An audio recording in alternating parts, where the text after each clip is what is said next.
Chapter 30. The Queen's Class is Organized. Marilla laid her knitting on her lap and leaned back in her chair. Her eyes were tired, and she thought vaguely that she must see about having her glasses changed the next time she went to town, for her eyes had grown tired very often of late. It was nearly dark, for the full November twilight had fallen around Green Gables, and the only light in the kitchen came from the dancing red flames in the stove.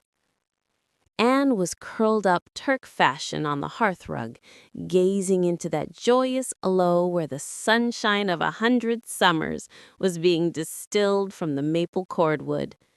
She had been reading, but her book had slipped to the floor, and now she was dreaming with a smile on her parted lips. Glittering castles in Spain were shaping themselves out of the mists and rainbows of her lively fancy. Adventures, wonderful and enthralling, were happening to her in Cloudland. Adventures that always turned out triumphantly and never involved her in scrapes like those of actual life. Marilla looked at her with a tenderness that would never have been suffered to reveal itself in any clearer light than that soft mingling of fireshine and shadow. The lesson of a love that should display itself easily in spoken word and open look was one Marilla could never learn. But she had learned to love this slim, gray-eyed girl with an affection all the deeper and stronger from its very undemonstrativeness. Her love made her afraid of being unduly indulgent indeed. She had an uneasy feeling that it was rather sinful to set one's heart so intensely on any human creature as she had set hers on Anne. And perhaps she performed a sort of unconscious penance for this by being stricter and more critical than if the girl had been less dear to her. Certainly, Anne herself had no idea how Marilla loved her. She sometimes thought wistfully that Marilla was very hard to please and distinctly lacking in sympathy and understanding. But she always checked the thought reproachfully, remembering what she owed to Marilla. "Anne," said Marilla abruptly, "Miss Stacy was here this afternoon when you were out with Diana." Anne came back from her other world with a start and a sigh. "Was she? Oh, I'm so sorry I wasn't in. Why didn't you call me, Marilla? Diana and I were only over in the haunted wood. It's lovely in the woods now. All the little wood things, the ferns and the satin leaves and the crackerberries have gone to sleep, just as if somebody had tucked them away until spring under a blanket of leaves. I think it was a little gray fairy with a rainbow scarf that came tiptoeing along the last moonlight night and did it. Diana wouldn't say much about that, though. Diana has never forgotten the scolding her mother gave her about imagining ghosts into the haunted wood. It had a very bad effect on Diana's imagination. It blighted it. Mrs. Lynde says Myrtle Bell is a blighted being. I asked Ruby Gillis why Myrtle was blighted, and Ruby said she guessed it was because her young man had gone back on her. Ruby Gillis thinks of nothing but young men, and the older she gets, the worse she is. Young men are all very well in their place, but it doesn't do to drag them into everything, does it? Diana and I are thinking seriously of promising each other that we will never marry, but be nice old maids and live together forever. Diana hasn't quite made up her mind, though, because she thinks perhaps it would be nobler to marry some wild, dashing, wicked young man and reform him. Diana and I talk a great deal about serious subjects now, you know.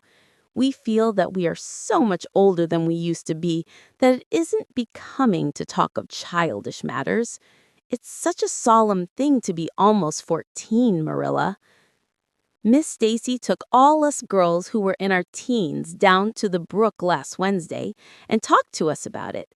She said We couldn't be too careful what habits we formed and what ideals we acquired in our teens, because by the time we were 20, our characters would be developed and the foundation laid for our whole future life. And she said if the foundation was shaky, we could never build anything really worthwhile on it. Diana and I talked the matter over coming home from school. We felt extremely solemn, Marilla, and we decided that we would try to be very careful indeed and form respectable habits and learn all we could and be as sensible as possible so that by the time we were 20, our characters would be properly developed. It's perfectly appalling to think of being 20, Marilla. It sounds so fearfully old and grown up. But why was Miss Stacy here this afternoon? That's what I wanted to tell you, Anne, if you'll ever give me a chance to get a word in edgewise. She was talking about you. About me? Anne looked rather scared. Then she flushed and exclaimed, "Oh, I know what she was saying. I meant to tell you, Marilla, honestly I did, but I forgot. Miss Stacy caught me reading Ben-Hur in school yesterday afternoon when I should have been studying my Canadian history. Jane Andrews lent it to me. I was reading it at dinner hour, and I had just got to the chariot race when school went in. I was simply wild to know how it turned out, although I felt sure Ben-Hur must win because it wouldn't be poetical justice if he didn't. So I spread the history open on my desk lid and then tucked Ben-Hur between the desk and my knee. I just looked as if I were studying Canadian history, while all the while I was reveling in Ben-Hur. I was so interested in it that I never noticed Miss Stacy coming down the aisle until all at once I just looked up and there she was looking down at me, so reproachful-like. I can't tell you how ashamed I felt, Marilla, especially when I heard Josie Pye giggling. Miss Stacy took Ben-Hur away, but she never said a word then. She kept me in at recess and talked to me. She said I had done very wrong in 2 respects. First, I was wasting the time I ought to have put on my studies, and secondly, I was deceiving my teacher in trying to make it appear I was reading a history when it was a storybook instead. I had never realized until that moment, Marilla, that what I was doing was deceitful. I was shocked. I cried bitterly and asked Miss Stacy to forgive me and I'd never do such a thing again, and I offered to do penance by never so much as looking at Ben-Hur for a whole week, not even to see how the chariot race turned out. But Miss Stacy said she wouldn't require that, and she forgave me freely. So I think it wasn't very kind of her to come up here to you about it after all. Miss Stacy never mentioned such a thing to me, Anne, and it's only your guilty conscience that's the matter with you. You have no business to be taking storybooks to school. You read too many novels anyhow. When I was a girl, I wasn't so much as allowed to look at a novel. "Oh, how can you call Ben-Hur a novel when it's really such a religious book?" protested Anne. "Of course, it's a little too exciting to be proper reading for Sunday, and I only read it on weekdays. And I never read any book now unless either Miss Stacy or Mrs. Allen thinks it is a proper book for a girl 13 3/4 to read. Miss Stacy made me promise that. She found me reading a book one day called The Lurid Mystery of the Haunted Hall. It was one Ruby Gillis had lent me, and oh, Marilla, it was so fascinating and creepy. It just curdled the blood in my veins. But Miss Stacy said it was a very silly, unwholesome book, and she asked me not to read any more of it or any like it. I didn't mind promising not to read any more like it, but it was agonizing to give back that book without knowing how it turned out. But my love for Miss Stacy stood the test, and I did. It's really wonderful, Marilla, what you can do when you're truly anxious to please a certain person. "Well, I guess I'll light the lamp and get to work," said Marilla. "I see plainly that you don't want to hear what Miss Stacy had to say. You're more interested in the sound of your own tongue than anything else." "Oh, indeed, Marilla, I do want to hear it," cried Anne contritely. "I won't say another word, not one. I know I talk too much, but I am really trying to overcome it. And although I say far too much, yet if you only knew how many things I want to say and don't, you'd give me some credit for it. Please tell me, Marilla."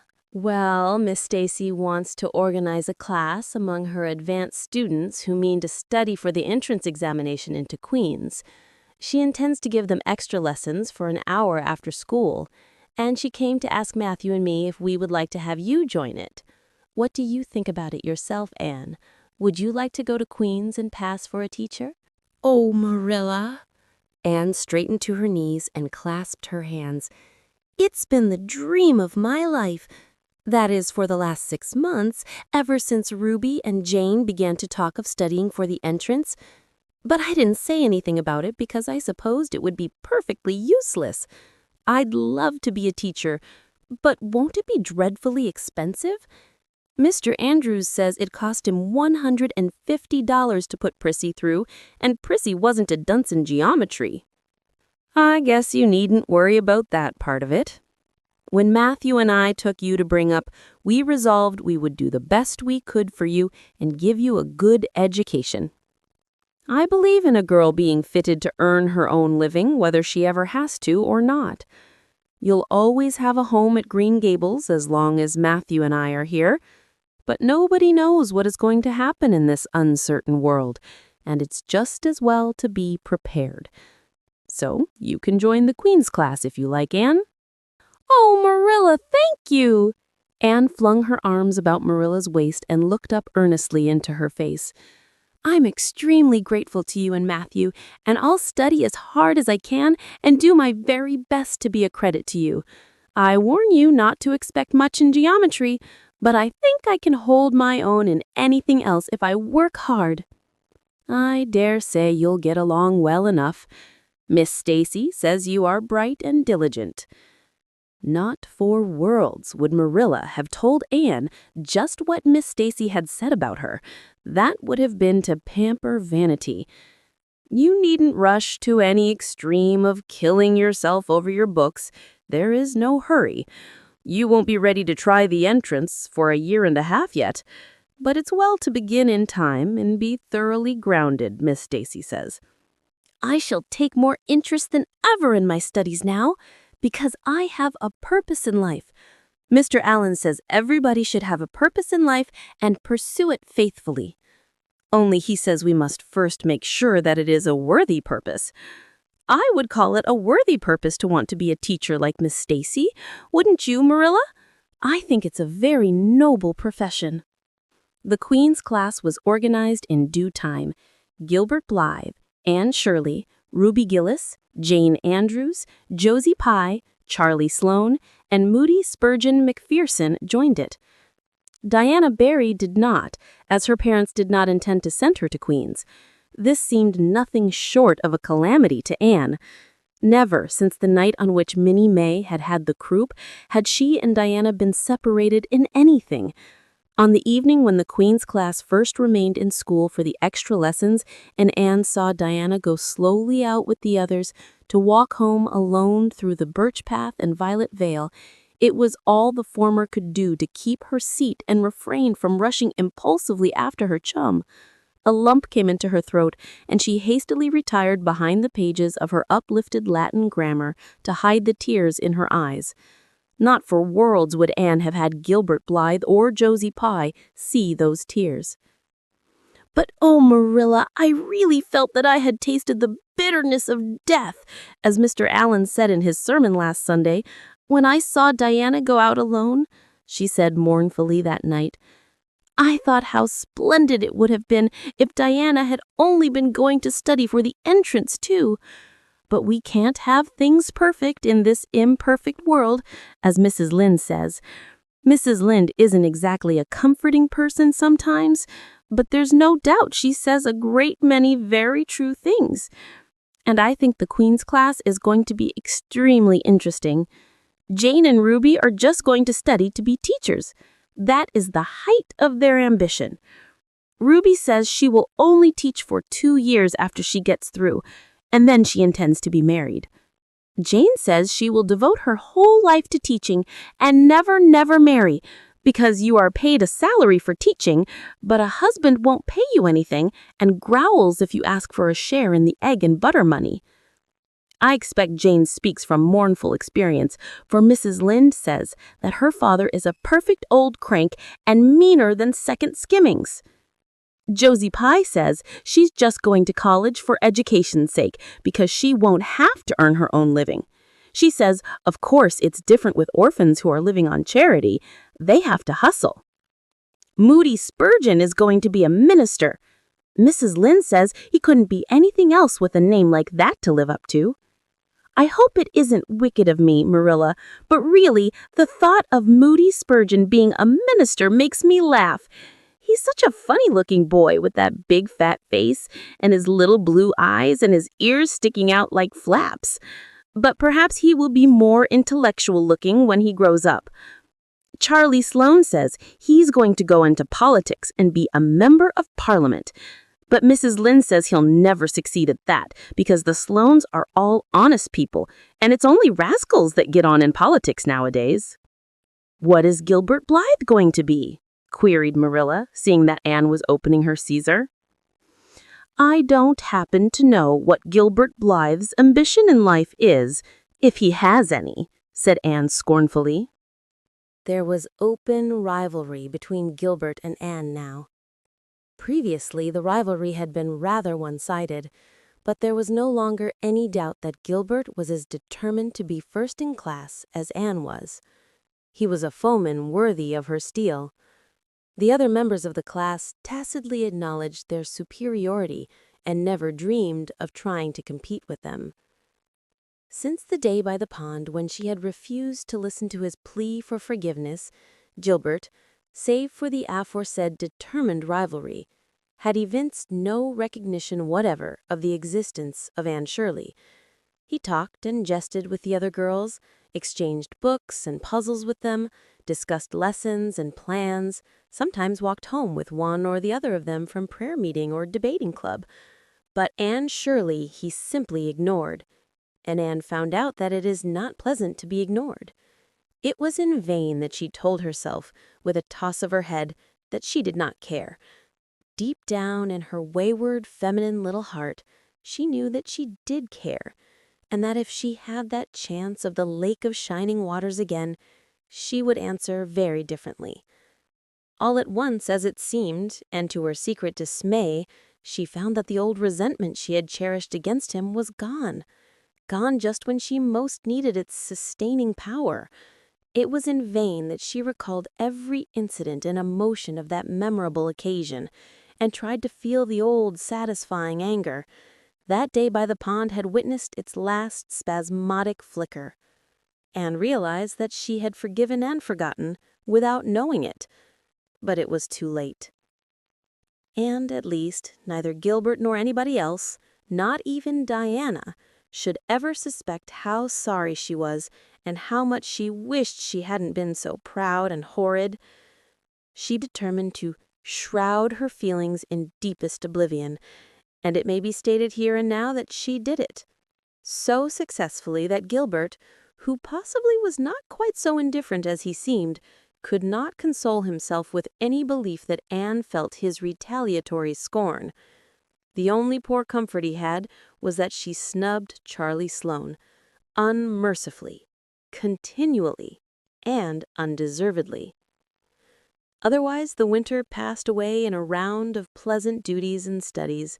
For Anne, the days slipped by like golden beads on the necklace of the year. She was happy, eager, interested.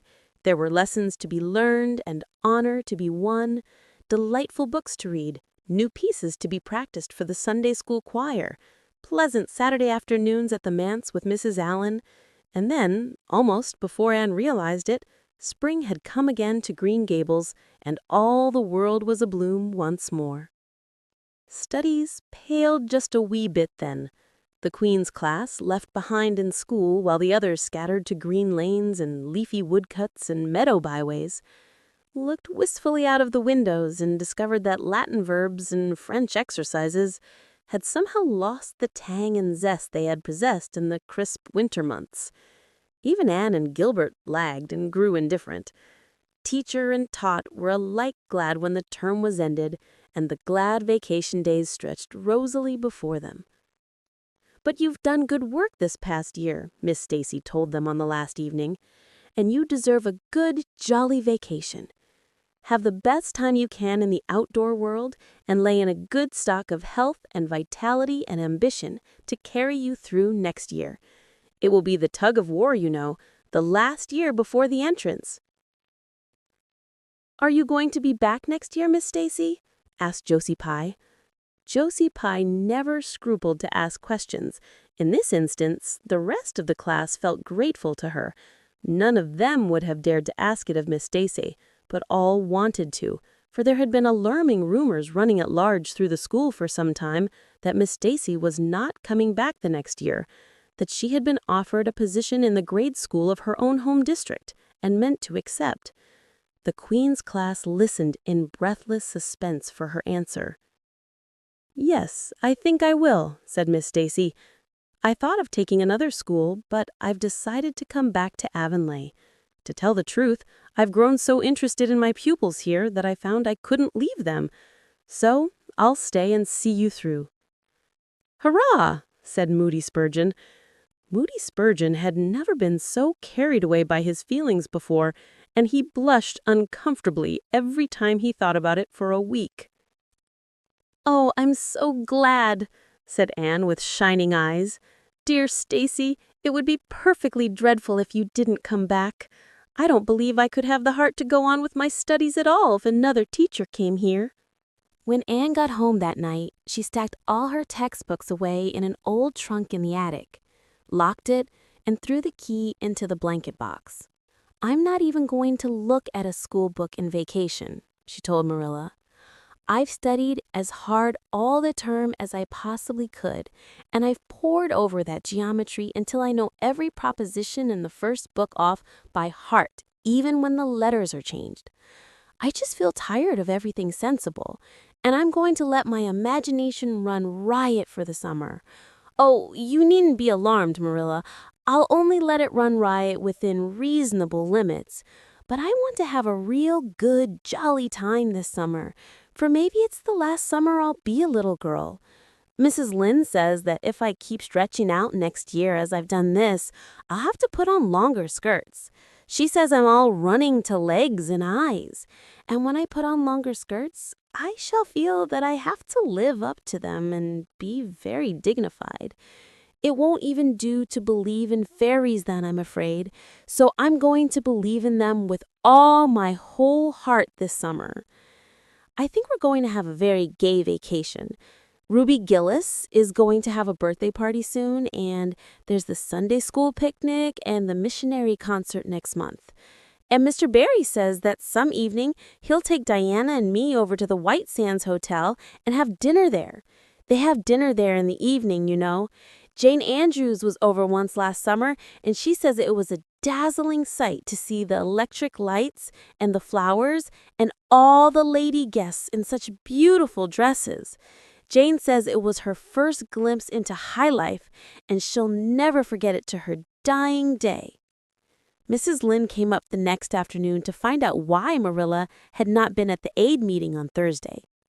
When Marilla was not at aid meeting, people knew there was something wrong at Green Gables.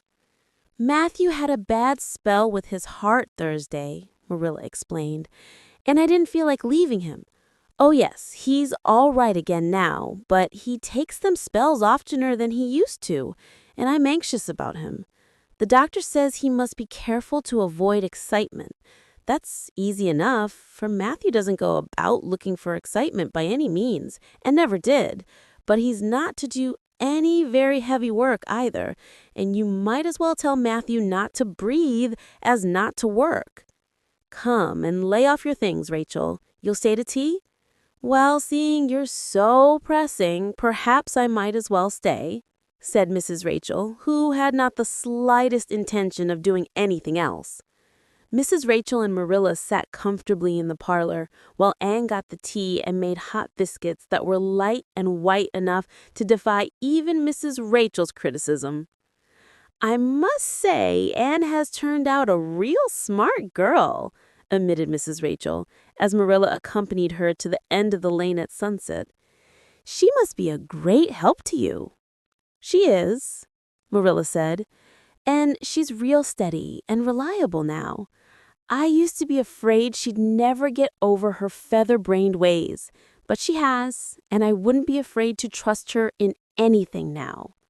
I never would have thought she'd have turned out so well that first day I was here 3 years ago," said Mrs. Rachel. "Lawful heart, shall I ever forget that tantrum of hers? When I went home that night, I says to Thomas, says I, 'Mark my words, Thomas, Marilla Cuthbert lived to rue the steps she's took.' But I was mistaken, and I'm real glad of it.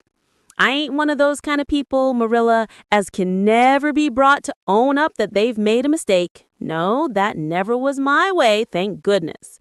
I did make a mistake in judging Anne, but it weren't no wonder for an odder, unexpecteder witch of a child there never was in this world. That's what. There was no ciphering her out by the rules that worked with other children. It's nothing short of wonderful how she's improved these 3 years, but especially in looks. She's a real pretty girl got to be, though I can't say I'm overly partial to that pale, big-eyed style myself. I like more snap and color, like Diana Barry has or Ruby Gillis. Ruby Gillis's looks are real showy, but somehow, I don't know how it is, but when Anne and them are together, though she ain't half as handsome, she makes them look kind of common and overdone. Something like them white June lilies she calls narcissus, alongside the big red peonies, that's what.